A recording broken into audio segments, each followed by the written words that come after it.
What's up, YouTube? Everyone has their personal Jesus or horoscope, because that's really what it is, a horoscope. Again, the eye of Horus, the first eye, not the third eye.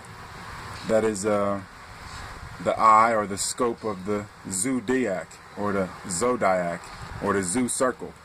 So that basically is your point of view that isn't the animated or animal world that can not exist but insist through the animated world and experience the animated world and observe it, so that comparisons can be made, so that you can see the differences within and without, so you can see how the body itself, which is pure energy, how it functions during certain supposed times of the year. So that's your zoo circle, that's your personal savior, your Horus scope. So, as we become the healer, because we got to know sickness very well. That's the only way you become a healer, is if you know sickness. So many people would say Hippocrates or whoever, but if we go back to the first people that were addressing sickness, we have to go back to Imhotep I, and probably beyond him, but regardless, we have to go back to the darkness. So Imhotep. And only reason he would know healing is if he knew sickness. That's the only way you know. You have to, again, biting from the tree of good and evil. You would not know sickness. You wouldn't know how to heal if you didn't know sickness. You would just know what being is. It's just like once you remember your dreams, you really don't need sleep. Recharging is one thing, but sleep is a different thing. Sleep is perspective. So once you remember your dreams, you can forget sleep. So, from there, we basically become the healer of the world. We remedy everything we come in contact with because the way we vibrate. So every time we hit somebody with our body, just from visual or all different ways, we're hitting their senses in every way. But at the same time, we have to know that we are becoming the self as we evolve. So we become invisible in a sense, because the self is void. So we have to understand that we do not, or understand that we do not exist. The body exists. We insist that we exist. So we have this scope, this zodiac or zodiac scope, this horoscope, this view through the persona. Persona, again, means peer through. Sonar, persona, through sound. Again, left brain is indicative of sound, audio hearing, audio learning. Thoughts that come from the left brain would be audio thoughts. Thoughts that come from the right brain would be visual thoughts. So, as we move on here, as you become more void, you have less disturbance within you, so you have less disturbance out. So within as without. So you become even more void in that sense. Your footprint, your carbon footprint, or what have you, is invisible, because you're inhaling and exhaling. Everything you do is balanced. Everything is holistic. There's an even exchange in everything you do. So you don't exist at that point. There is just observation and experience at that point.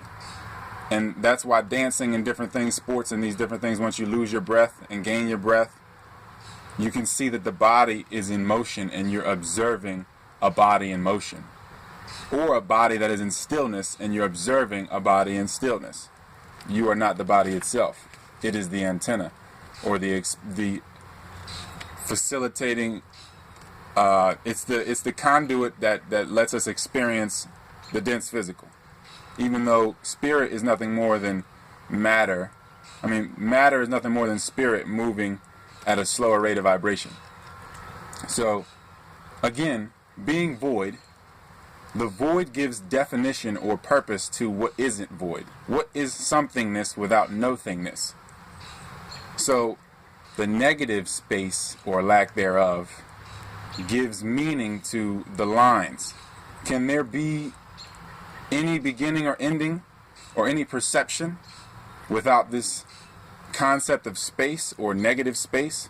Space between objects, if there is anything, if the space isn't filled up with something that is supposedly invisible, or something that may not be seen by the eyes of someone that cannot perceive the entire light spectrum. So, we get caught up in our limits. That's really what it comes down to. You know, again, the rational. We get caught up in the lines of life. That's limits. You do have a set height and weight. And what does Seth mean?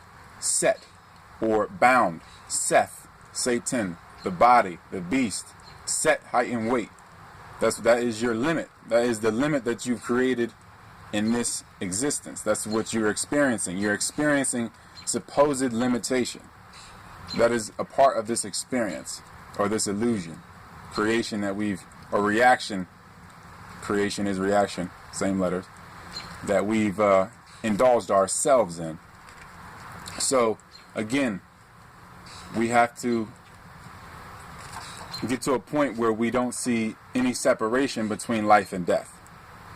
Sunset, sunrise, tomorrow, today, yesterday. There is no, today is yesterday. Again, before I even go, the books are on Amazon. Search R-Bud, R-B-U-D-D, Vegans and Vegetarians from A to Extreme. The Meantime, that's for all my practicing yogis out there that want to control their breath. We got Busted, A World Created by Nuts, and Stuffed Pig. Those are for people that are trying to get their sexuality back and get that sexual energy so that they can transmute things again, so that they can breathe life fully from the core of the body and really breathe life. So we have other texts too. There's so many. It's 8 texts now. The Eye Manual. The Eye Manual is a broad sum of life itself. They're all by R-Bud. Check them out. They're all on Amazon. You can get the hard copies in PDF through the email, through PayPal. All the information will be in the links below.